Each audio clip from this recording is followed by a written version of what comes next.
प्रेम पथ के अंतर्गत प्रेम की प्रबलता की, प्रेम के प्राबल्य की चर्चा चल रही थी। प्रीति की बात चली थी। एक बहु है प्रीति, इसकी चर्चा चल रही थी। संसार के रिश्ते साधक स्वरूप ऐसे ही हैं, आपस में नोक झोंक प्रत्येक संबंध में चलती ही रहती है, इसमें कोई शक नहीं। सास बहू के संबंध में विशेषतया आप कुछ भी कर लो, ये संबंध कभी स्पुष्ट नहीं हो पाते, सदा निर्बल ही देखने में आए हैं। Exceptions are always there. प्राय यही देखने में आता है, सास सोना भी क्यों न बन जाए, बहू एक क्षण में उसके सारे व्यवहार को मिट्टी में मिला देती है, सारे गुणों को रद्द कर देती है।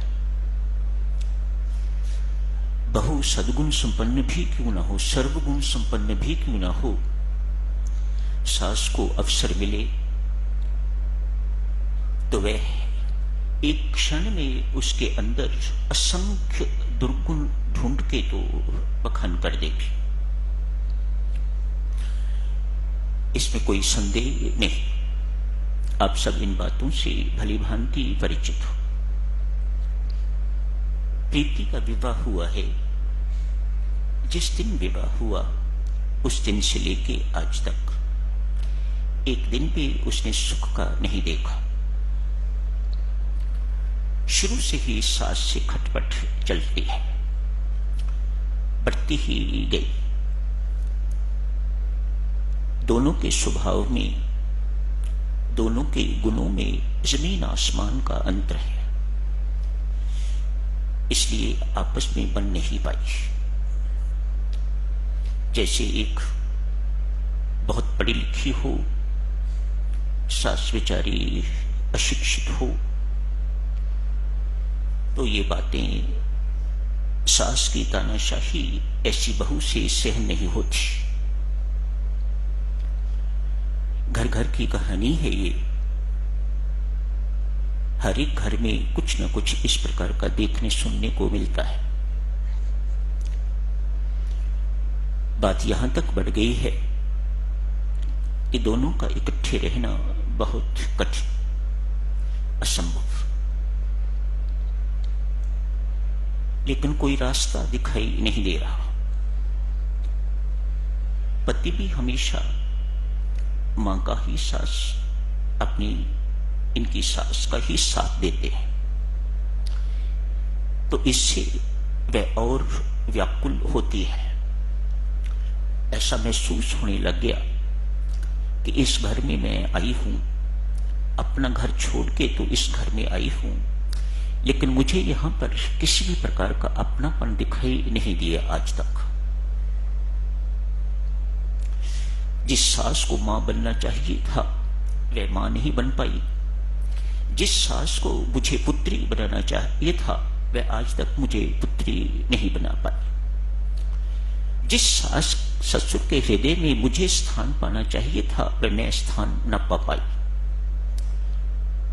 मानो समझदार तो है, अतएव सभी पक्ष सोच रही है, लेकिन कुछ सिलसिला चल नहीं रहा, कुछ बन नहीं रहा।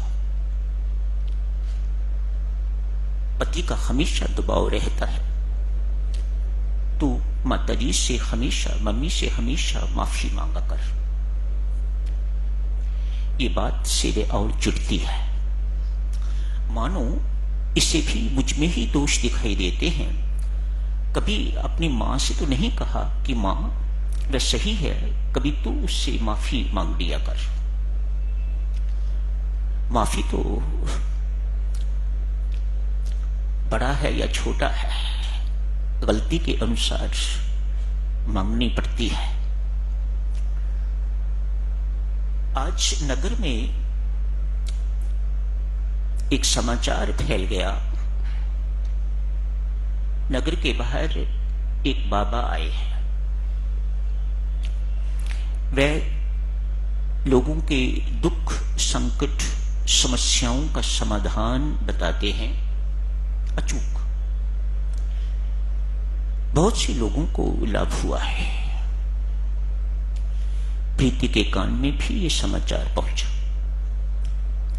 अपने कामकाज से निपट के तो बाबा के दर्शन करने के लिए चली गई है। बाबा को जाके मत्था टेका। कहो बिटिया, क्या बात है? कुछ कहना चाहती हो? हाँ। अपने घर के हालात बताए। कहा, बाबा, मेरा जीना दुर्भर है, दुष्कर है, पर मैं छोड़ नहीं सकती। रहना तो मुझे वही है, पर मैं इकट्ठे नहीं रह सकती। अब आप सोचो मैं कितनी परेशान हूं अपने जीवन से, अपनी सास के दुर्व्यवहार से। आप यदि कहो तो मैं उसे आज ही जहर देने को तैयार हूं। पढ़ी लिखी हूं, सोच समझ के आपको ये बात कह रही हूं। सोचो, सिर्फ ये बताने के लिए कि मैं उसके कारण कितनी अधिक परेशान हूं। ना बिटिया, ऐसा ना करना, ऐसा मत सोच, ना ही ऐसा सोच और ना ही कभी ऐसा करना। कानून अपने हाथ में नहीं लेना। पुलिस पकड़ लेती है, जेल में बंद कर देती है, जेल की यातनाएं सहनी पड़ती हैं। अतएव तुम्हें बहुत सावधानी से जीवन व्यतीत करना चाहिए। ये काम भी यदि तुम करना चाहती हो तो बहुत सावधानी से करना। हाथ जोड़ के कहती है, बाबा, आप जैसे मुझे कहोगे मैं करने को तैयार हूं, पर मेरी इस समस्या का समाधान करो ताकि मैं शेष जिंदगी के दिन अच्छी प्रकार से जी सकूं।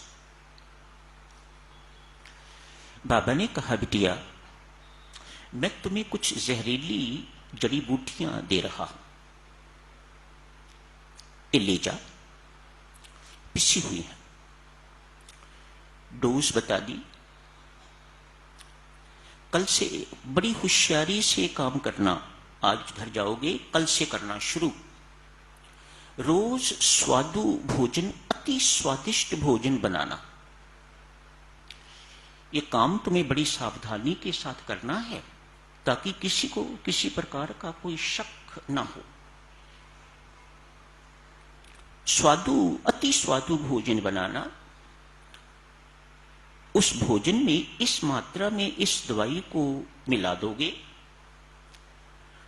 कुछ महीनों में जहर फैलता जाएगा उस शरीर के अंदर, सास के शरीर के अंदर, और कुछ महीनों में मर जाएगी।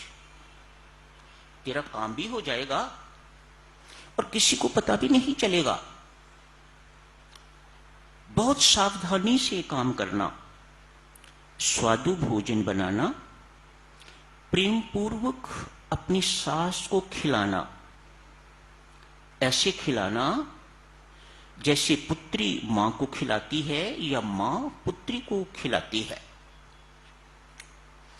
कुछ कहे तो आगे से जवाब न देना, चुप रहना। जितना प्यार उसे दे सको देना, जितनी अधिक से अधिक उसकी सेवा कर सको करना। कल से सिलसिला शुरू हो गया। स्वादु भोजन बनाया है, दवाई जड़ी बूटी मिलाई है, स्वयं मां को परोसा है। मुख से शब्द मां निकला है। क्यों? इस प्रीति ने संबंध बदल के रख दिया। अब वो सास जैसा व्यवहार नहीं करती, ना सास ही करती है ना बहू ही कर रही है।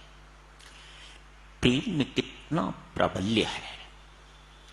रोज खाना खिलाती है, सेवा करती है, मौका लगता है रात को चरण भी दबाती है, जो जिंदगी में कभी नहीं किया। रोज सुबह उठ के तो मां के श्री चरणों में प्रणाम करती है। संबंध अब सास जैसा नहीं रहा, ऐसे लगने लग गया कि ये मेरी मां है। उस सास का हृदय भी पत्थर जैसा इस प्रेम की आंच में पिघलने लग गया। उसके अंदर भी प्रेम इतना पैदा हुआ, इतना लव बिगेट्स लव, इतना प्रेम पैदा हुआ, इतना प्रेम उमड़ा। यदि वह प्रीति को देख नहीं लेती, थोड़ी इधर उधर हो जाती है तो व्याकुल हो जाती है। कुछ महीनों में साधकजनों प्रेम ने अपना रंग दिखा दिया। आज प्रीति की सास अकस्मात बीमार हो गई है। प्रीति की हालत बहुत खराब। ये मैंने इतनी अच्छी देवी जैसी के साथ ऐसा क्यों किया? मुझे ऐसा नहीं करना चाहिए था। लगता है जहर फैल रहा है। बाबा की बात बिल्कुल सत्य निकल रही है, ये कुछ दिनों में मर जाएगी। इसलिए प्रीति बहुत व्याकुल है, लेकिन अपनी व्याकुलता किसी के आगे प्रकट नहीं कर सकती। मन ही मन अंदर ही अंदर सेवा तो कर रही है उसी प्रकार से, लेकिन एक प्रकार की अंदर ही अंदर कुड़न भी है कि मैं क्या करूं। जो कोई सास की खबर लेने के लिए आते, उनसे सास कहती है, इतनी सेवा तो मेरी पुत्रियां भी न कर पाती जितने इस बच्ची ने की है। प्रशंसा के पुल बांध देती। पति भी इस बात को सुनते। परमात्मा करे प्रीति जैसी बहू हर एक घर में जाए, ये आशीर्वाद देती, ये प्रार्थना परमात्मा से करती। आज प्रीति ने अपने पति से कहा, डॉक्टर को बदलो, ये डॉक्टर अच्छा नहीं है, किसी और डॉक्टर से मां का इलाज करवाओ ताकि मम्मी बिल्कुल ठीक हो जाए। पति बहुत प्रसन्न है इस परिवर्तन को देखकर। जहां लड़ाई झगड़े की आवाजें आती थीं, वहां किसी तीसरे कान में, चौथे कान में, पांचवें कान में, पड़ोस में कभी आवाज तक ही नहीं गई। घर में रहने वालों ने कभी एक दूसरे की आवाज नहीं सुनी। बहुत बड़ा परिवर्तन है। आज फारिग होके प्रीति फिर बाबा के पास गई है। जाके बाबा को प्रणाम किया। कहो बिटिया, क्या हाल चाल है? सास अभी जिंदा है कि मर गई? कहा, बाबा सास बीमार है। मैं अपनी भूल का पश्चाताप करने के लिए आई हूं।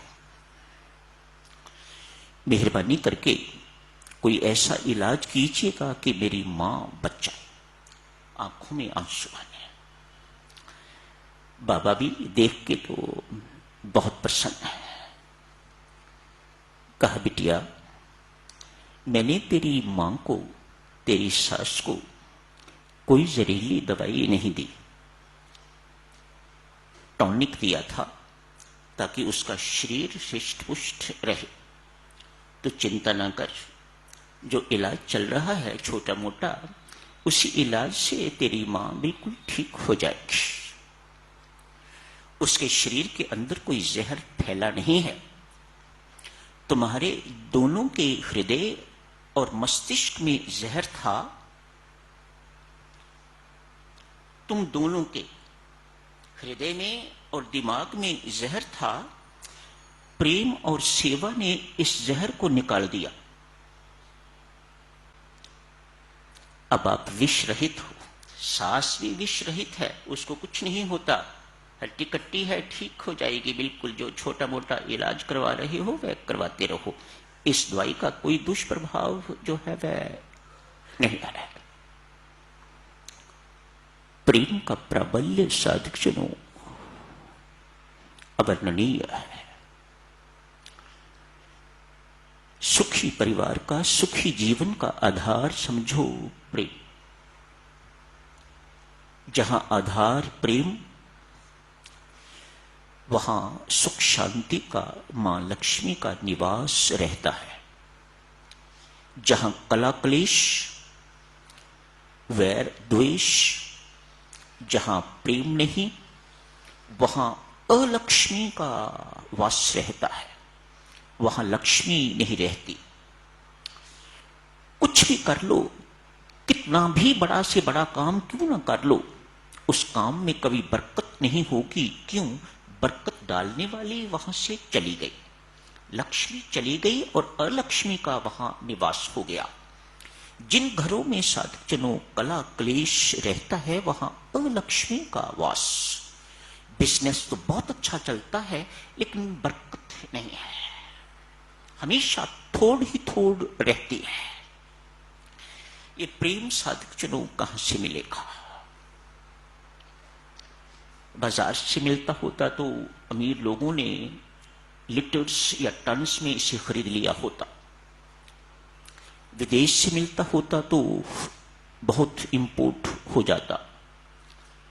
ये प्रेम न मार्केट से मिलता है, न विदेश से मिलता है। ये प्रेम संत महात्मा कहते हैं आपके भीतर ही है। जितना इसे बांटोगे उतना और अधिक आपको मिलता रहेगा। इसका दाता है परमात्मा। परमात्मा प्रेम स्वरूप है। करना क्या है?